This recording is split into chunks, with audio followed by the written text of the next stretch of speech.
I had one big mistake.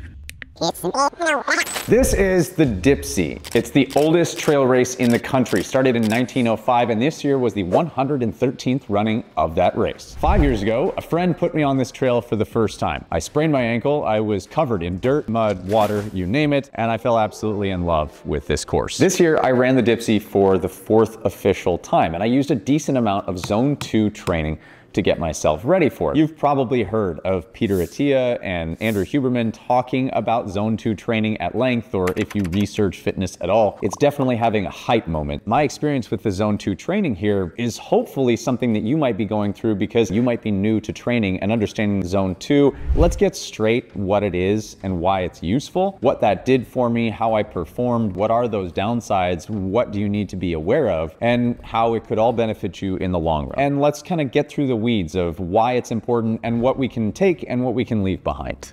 So a little bit about me. If you're here, you know I'm not a runner. I'm a rower and maybe a CrossFitter by trade, but nobody would tag me as a runner. And so I inherently like doing the Dipsea every year because it offers up a totally new challenge. Another piece of running that's tough for me is that I'm not a desert guy. I want to be running through the woods and the trees, which is what the Dipsea offers. San Diego does not really have that. So our trails here are just a lot of dirt and rocks and chaparral and no trees with shade. And a third issue that I have with running is that I'm not a runner. My mechanics are very poor, and about 16 months ago, that actually led to kind of a phantom injuries, and it really derailed my training for a long time and frankly made me scared to run. And so this year, as a result of being scared to run, not having run for 16 months, and as the good coach that I am, I realized I need a coach. A coach was the direction for me. It got me learning about how to build my base a little bit better than I have before and in different ways, not least of which being Zone 2. Zone 2 training is simply percentages of your max heart rate broken into different categories of training. How do we find that max heart rate? Easiest and simplest calculation is simply 220 minus your age. That puts you at your max heart rate. And then training in Zone 2 is between 60 and 70% of that max heart rate. There's your Zone 2. Bob's your uncle, call it a day, that's Zone 2. So let's talk about the context of Zone 2 and how it fits into general training. Well, if we were to try and optimize peak performance of a human, Peter Attia puts it in a really interesting way in that we think of the performance of a person as a pyramid. Our objective to create peak performance is to elevate the peak and broaden the base as much as possible and not skew too heavily towards one or the other. In that pyramid, we have our zones 1 through 5. Zone 2 is the 60 to 70% range. Zone 1 is generally accomplished by just walking about, going through your life. Zone 2 is at a point where we're actually starting to produce work and create work. Above that, 3, 4, and 5, they could have their own videos, but just understand that Zone 2 sits fairly close to the base and allows us to start to broaden the pyramid, make it wider, not necessarily trying to achieve a peak, but it's trying to achieve a larger base on which the rest of our fitness can rest. So let's talk about what actually happens inside of Zone 2. Zone 2 is aerobic work. When you begin exercising, your body moves through burning stored fuel sources in a very specific order. The order of that being ATP, adenosine triphosphate, followed by creatine phosphate, followed by glucose. And then as we move beyond those initial 3 sources of energy, the body needs to be able to use oxygen. And this is where we get into the fat oxidative state. And this is the body's need to use fresh oxygen in order to continue to generate movement. And it also begins to use stored fat as a fuel source. Another benefit of Zone 2 is that because you live in this low energy requirement state, but for longer periods of time, you improve your mitochondrial function, which in turn improves your cardiovascular health. And it's why Zone 2 is often touted for improving heart health and is known to reduce all-cause mortality. Another upside of Zone 2 training is that because it reduces the need for intense fitness events, the needs for recovery are often quite a bit lower with Zone 2 training. And so it can be a much more comfortable place to live. But let's not just glow up Zone 2 as like the end-all be-all of fitness, because frankly, nothing is that good. It has downsides. Let's talk about what those are. First off, it kind of lulls you into a false sense of security. While it does broaden the base, like that pyramid that we talked about at the beginning, the problem is your peak doesn't increase if you are not adding in intense bouts of exercise, zone 3, 4, and 5, into your training, and that can lull you into this false sense of fitness. The second is that you need high stress in order to stimulate adaptation. You need to understand that to adapt, you need to increase the training requirements. And so you need to induce stress to give yourself the opportunity for growth. But this is where the balancing equation comes in. Too much stress means that you are putting undue stress on the body. And so what we end up needing is to find a balance. And so it's important to note this. Just because zone 2 is popular does not mean the other zones are negative or not good for you. It's just trying to find the balance of which we split our training. And I noticed this in my attempt at the Dipsea this year. When I was ascending, I felt amazing. I didn't have to stop and walk. The rest of the time, my legs were able to keep churning. I never felt like my heart rate got out of control. I felt very much within control. And what I didn't have, however, was a feeling of intensity. And this is because I was often either at zone 5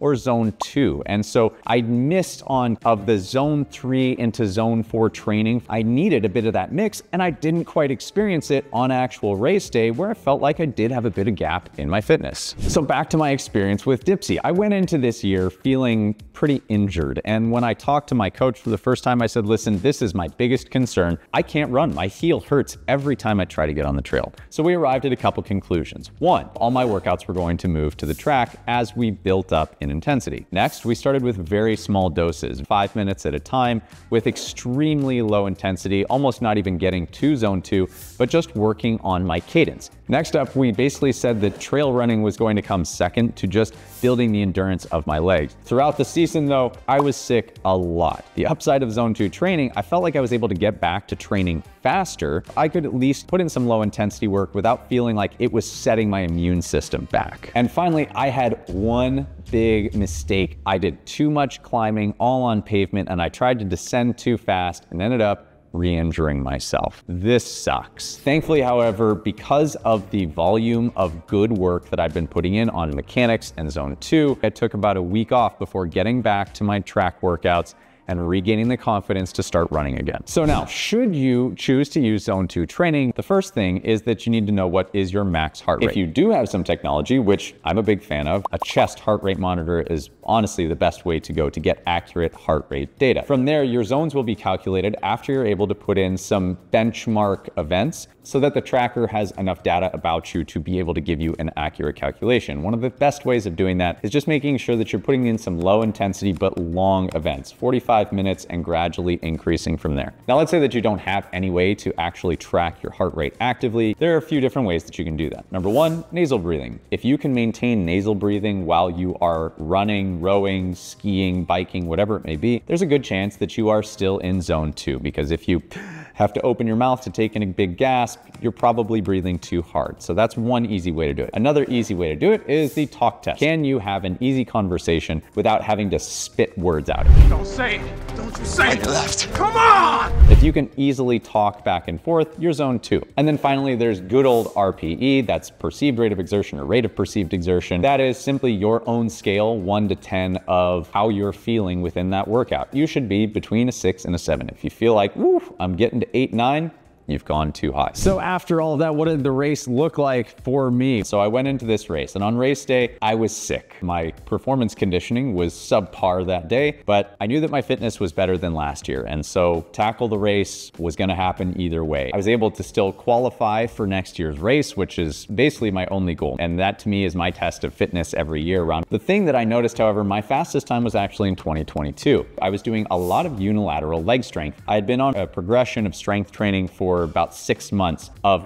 really developing strength in my legs. I had the ability to shift gears. I could handle a lot of different variable situations. This year, my lungs felt good and I had good cadence, and I really understood how to run well because my mechanics improved. While I felt fit, I felt that I was lacking a little bit. And when it comes to trail racing, constantly dodging rocks and boulders and passing people and stumps and roots, and the terrain is uneven and the rocks slip out from underneath you. So you need a lot of variability, and that is where zone 3, 4, and 5 come into play, on that training spectrum. I was missing zones 3, 4, and 5 from my training a decent amount. So what are the key lessons with zone 2? Well, number 1, it's a decent and worthy place to spend your time. Make sure that you're building the foundation of your fitness. Don't make the mistake I made and over-index on zone 2. Understand that you want to decide on a split of your training events to help you manage all of your different zones. A good rule of thumb is 80% of the time in zone 2, 20% of the time you are indulging in zones 3, 4, and 5, or 70, 30, 90, 10. You find the split that works for you. Just understand that zone 2 takes time, and so it is important that you do still focus on where do you develop and how do you develop in those other zones so that you can give maximal effort during those times. The second takeaway is hire a coach that is going to help you expedite the process of learning, not making mistakes, and making sure that you don't spend tons of time doing things that are not going to help you get closer to your goal faster. I wanted to know